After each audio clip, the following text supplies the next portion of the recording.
Hey guys, welcome back to Let's Play Final Fantasy XIII-2. I'm the Mysterious JG, and I'm excited about this session because...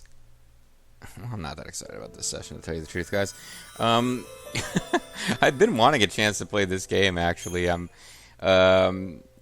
It's really going to be down to the wire whether I knock this game or Final Fantasy 11...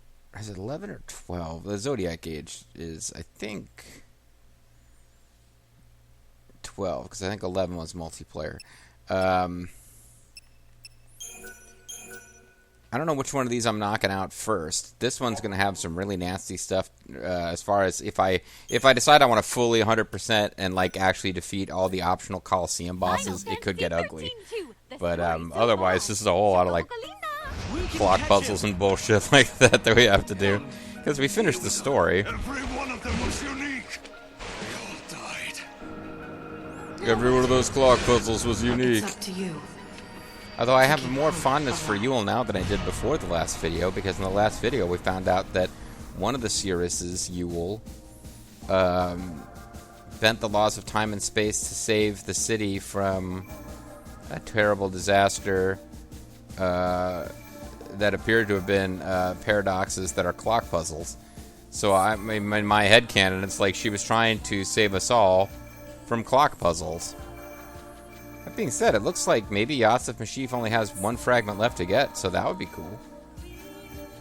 I thought I had a whole bunch of fragments left to get.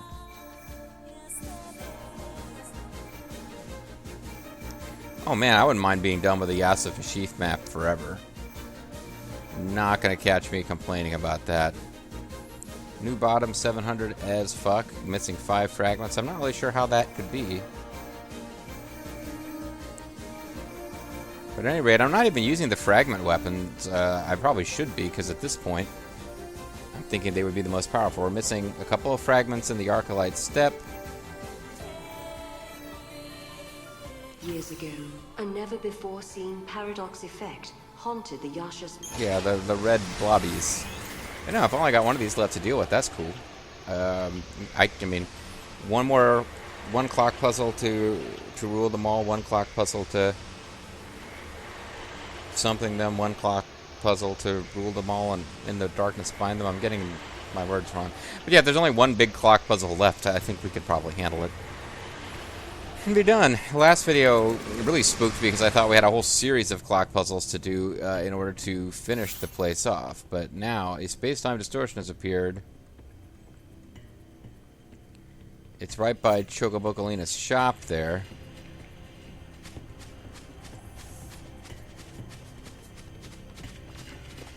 Oh, don't run away, you stupid. Let us ride you, you jerk. I'll be a pain in the ass. I'm not sure what the purpose of this place would be in the story other than fragments. I guess none. It's an optional area. The areas with the red chocobos are always optional to the story. So this really is just like, hey, you want to do a couple more puzzles? Travelers of the timeline, can you hear me? Yes, Yule. No, it's her. You know that girl that said really spooky stuff during the end of the I game? am Padre Suyul, servant of the goddess, witness to the timeline. Killer of the time clock puzzles. I have committed an unforgivable crime, and now I must pay the price for my sins. Sounds pretty neat. Many years ago, evil... Meanwhile, the rock and roll music's playing and you're hearing the sound of your chocobos occasionally eating a Geishal green. It was no ordinary creature, but one that devoured time instead of prey. Would you please get your chocobos to shut up to my dramatic speech? I had no choice but to banish it into the void beyond. There was peace once again in Padra. However, this created a distortion in Seriously, I'm wasting, I thought we'd have to ride to some other location, so now I'm wasting Geishal greens. And everyone became just another victim. Task mission. What a stink face. Orbs that contain their grief and anguish. Each Pretty cool, huh? one a silent reproach, reminding me of the terrible mistake that I had made. My mistake is I'm reminded of by the terrible sound of Guy Shaw Greens being eaten. The creature cannot be imprisoned for eternity. It is trying to break free to once again. Okay, so we have a boss fight. Got it. I cannot banish it now. Not like I did all those centuries ago. This time I have to do it right. Travelers of time, listen to me. The terrible beast must be defeated. Okay. Listen to me. Here's the noise of your stuff getting consumed. And suddenly I swapped inputs for a second and lost the screen. The Yatsuba chief, the root of the tragedy is... I'm sorry, I can't read the screen for once. Okay, now I can. His grip of the land is now clear. Accept the mission, yes. How are you doing? Okay, I need to sort this out. Wait, why is the camera like this? Oh, because it would be distortion aimed on where they would be caused standing monsters if they to weren't sink. riding on chocobos. But then that caused another distortion. So the cameras are completely fouled up here. That created a paradox, which is what we're facing now. Yui knew what the future was going to bring when she made her choice. She knew she was going to cause pain and suffering for a lot of people. Mostly us. She also knew that was her only choice. Her anguish remains in these ruins in the form of a ruby of grief. It's awful. No, we have to stop her suffering. Let's show her that she did the right thing. If we Us defeat defeating the monster we should doesn't be mean able to she set her did the free. right thing. Just that we fixed her mistake. Anyway, so we wasted like many Guy Shaw Greens there. But at least we don't have to remount chocobos to ride back here. So that was the point of that. It wasn't really a good idea, but it seemed like one at the time.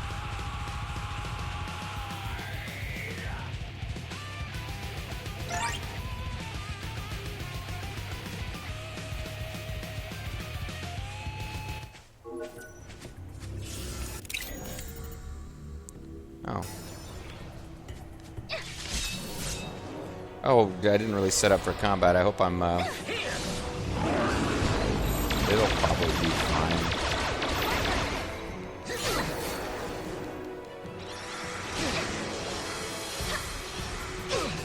Well, its hit points are already going down at a rate that suggests that this was a doable quest without winning the main game, so we're probably fine.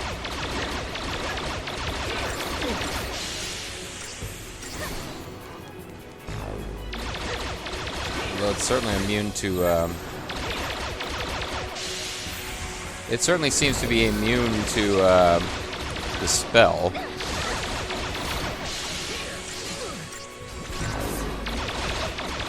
So we're gonna beat it without even staggering it here, so whatever. Okay, so didn't really use the right tactics there, but this is supposed to be a really high-end boss for you early in the story if you take it on. And instead we came back and took it on post-story and stopped it. And that's, you know, that's what it is.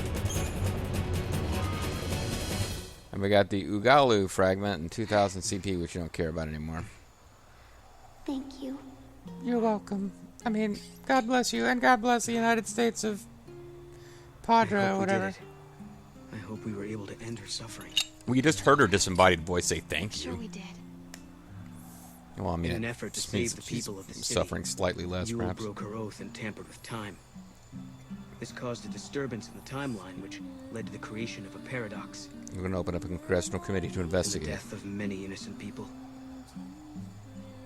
I have to wonder, did Yule make the right choice? I don't understand what her choice was.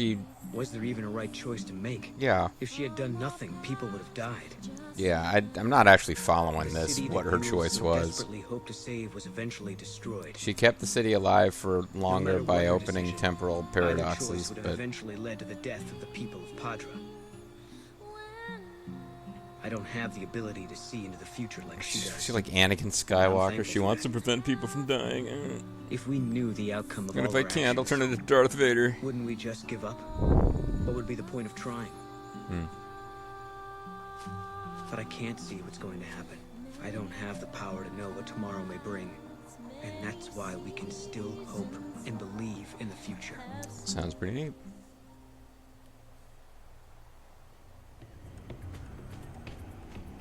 Well, anyway, that means we've got all the that means we've got all the fragments for this place, so I guess I gotta figure out another plan. I thought I had more that I had to do here. Not complaining, mind you, but there's no real fragments to be gotten in those zones. I feel like there's whole areas that I haven't unlocked yet, too. But I'm trying to be kind of organized about it. Serendipity, the only one that's left to get, involves goofing around with slot machines, and I don't really feel like... I might have to do that off-screen at some point. Arclight step, question. One fragment. Without first resolving the paradox, Sarah and Noel defeat the rampaging giant Atlas. In the ensuing confluence of energies, they are suddenly transported to an entirely different location. The two find themselves standing on a rolling plain that Sarah recognizes as the steps of Grand Pulse. Oh. A thudding boom resonates. This is a secret ending that I unlocked off screen but haven't seen. All around them are gigantic soldiers, man-made weapons of destruction.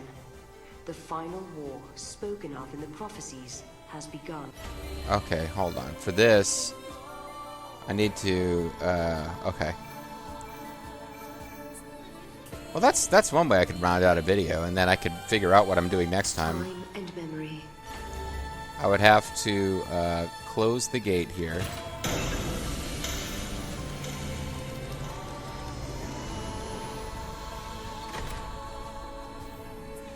And that allows us to replay this zone. Rejecting the easy path, humanity has... And now we come back to, like, the very first place that we traveled to after they... So back at the beginning of the game, Noel appears in Sarah's little village of New Bottom, and they're being attacked by weird void insects, and he helps to defeat them, and they wander around, and they talk, and they become good friends, and they travel. And the first place they go is to the Brescia Ruins, which are just a short time in Sarah's future. And they're being attacked by a giant monster, and that's the first time we meet the girl whose name I always forget, who turns out to betray you. We sometimes fall into the past as we gaze upon events that cannot be changed. Because they're investigating a giant robot monster of some kind. Will you encounter your past here? How will you choose to deal and this girl who's pain? I just refuse to remember her name, Alyssa. That's who she is. But yeah, you can unlock one of the various endings. This game claims, like Chrono Trigger and Chrono Cross, to have multiple endings, but it's really bullshit. There's one ending, and then on a second playthrough, there's a couple of points where you can beat the game before you're supposed to be able to beat it. And they call them endings, even though they're not really full-fledged endings. They're just kind of like bonus content. Are you sure? Yeah, check it out. You can see Check the it out, planet above bro. us.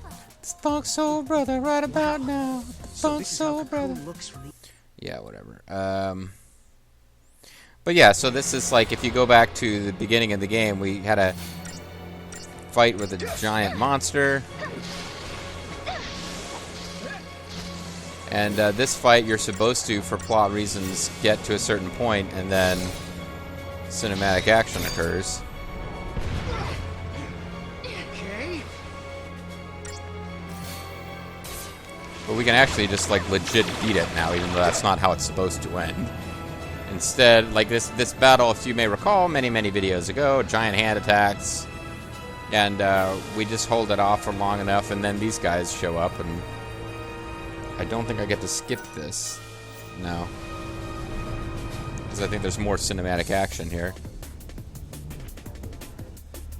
But it's kind of, you have to use the Sentinel paradigm if you've never done it before to survive its attacks, and you don't really have to defeat it, just stay alive until this happens. Perfect cinematic action on my part. It's truly perfect. I've achieved perfection, folks. I hope you understand that. I mean, you should all be trying to be more like me, but now that I've achieved perfection, you can't beat yourselves up too much if you don't reach that same level that I have. Here with my cinematic action, you know?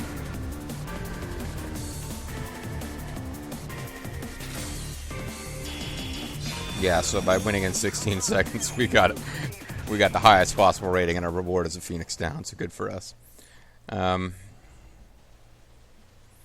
So I'm going to skip as much of this as possible just to keep this video efficient, but you can go back and rewatch this portion of the LP if you feel like it. This is, we come to this place and we don't really know what's going on. Why did you offer to stop the giant? Oh, apparently I already skipped past a bunch of that stuff. But we got thrown into like prison cells, and Alyssa came out and helped us to escape, and it was never really clear why. But eventually we find out that, you know, she's trying to investigate paradoxes, and she thinks we're the best ones to do that. Because as we eventually figure out, and only because I've got the strategy guide, I don't know if it's ever really clear in game, she's supposed to be dead, but the paradoxes are the reason she's alive. And she suspects that at this point, but is trying to really determine what's going on. So if we divert down, and then we can get to Atlas. So we're supposed to do this whole thing. At this point in the story, we do this whole routine where we use a control device to weaken Atlas, and then we fight Atlas when it has almost no health left. And if you come across any gravestones, let me know. It's driving me crazy. but yeah, like if you try to fight Atlas straight up at this point in the story, you get crushed. But now you can come back when you're all superpowered, and you can defeat it without doing the side quest first. It's Atlas!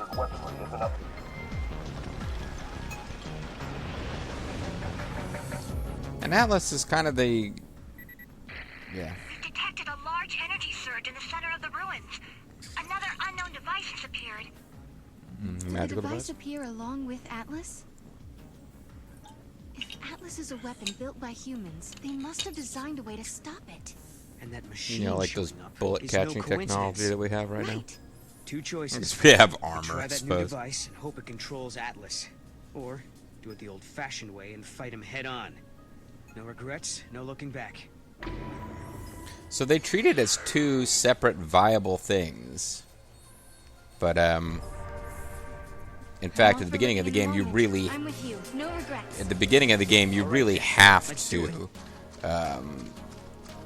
use that device to weaken Atlas. But Atlas looks a lot like the guy from the post-game sandbox content of Final Fantasy XIII, which did a lot with giving you neat monsters to fight, not a lot with giving you story. But at least this guy, there was kind of some dialogue related with this giant creature who was sort of setting up tough creatures for you to fight and express a general interest in who was the most powerful. And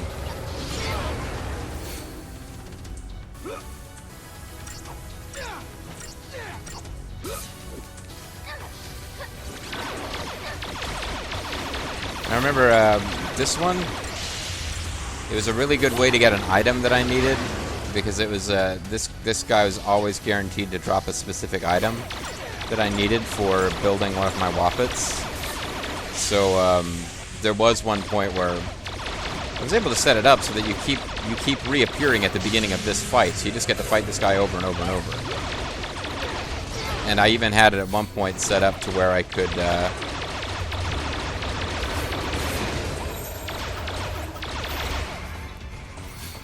apparently I'm not as good at this as I was, or my build is different, but I was at one point. Possibly I had a... I don't know if I had a Sentinel in the party, but I definitely had it set up to where I didn't have to actually actively control anything here.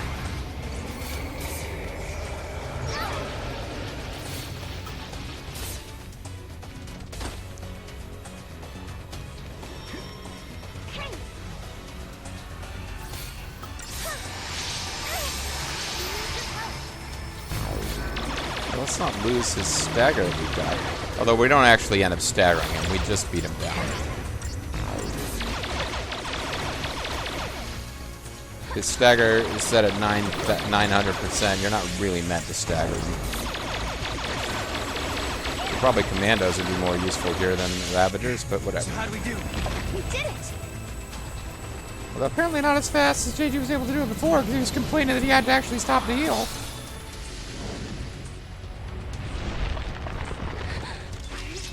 No! I'm on it.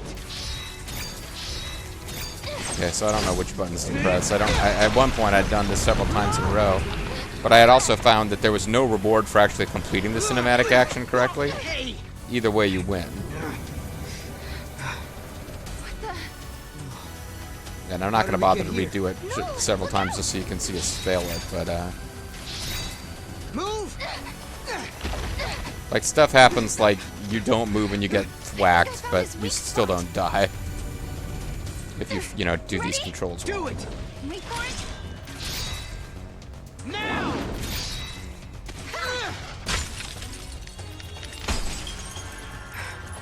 They kind of have a tendency to set these cinematic actions up where it doesn't really make sense unless you win. And the rewards for getting it right, I guess a few of the boss battles are set up where if you don't get the cinematic action right, you don't win the fight at all. But most of them, it's just like, you don't get whatever stupid-ass item.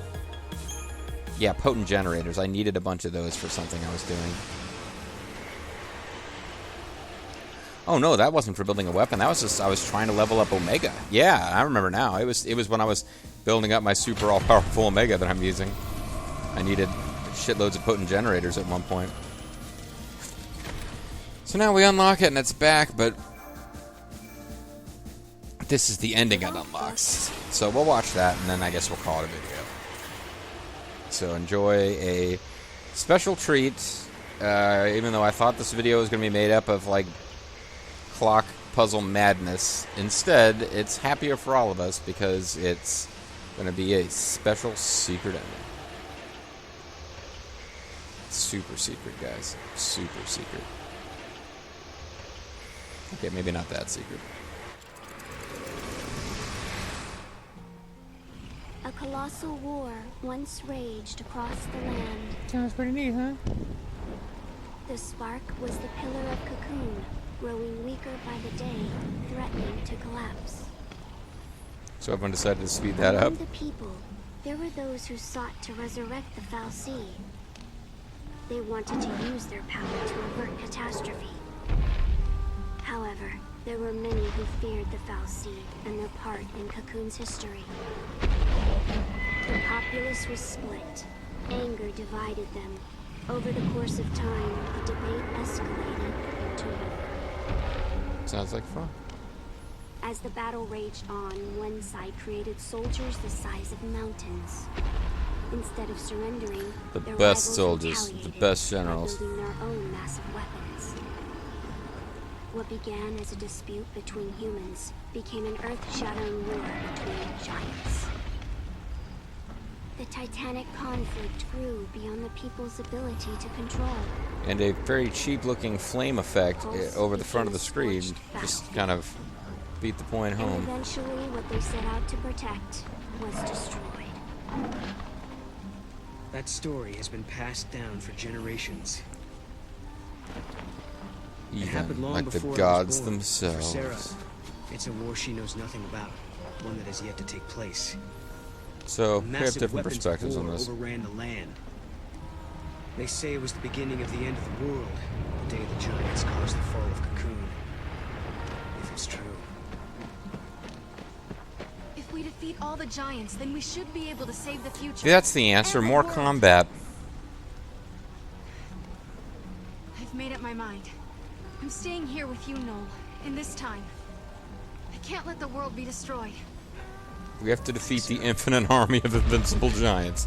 Let's go. The pillar supporting Cocoon is already weak and starting to crumble. There's not much to left for us.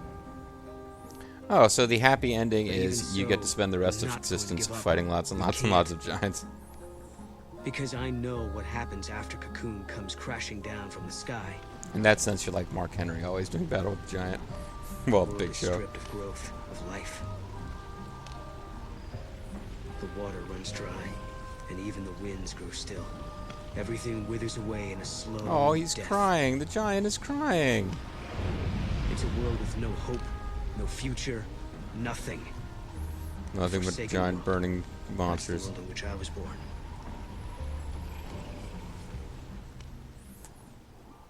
Okay, so... Okay, war's bad. Thanks. So we got a bunch of chrysanthemum points we don't need. How much time have I got left in this video? Let's see. I was trying to call my last Red Dead Redemption video early. It didn't quite happen. So I will call this one just a little bit on the early side. And when we come back, we are going to have to find a new zone to go look for chrysanthemum petals in, or fragments of chaos, or whatever the hell it is that we collect in this game. Iris energy to get back from Dite. Whatever's happening. Whatever's happening, it'll happen some more next time. See you then.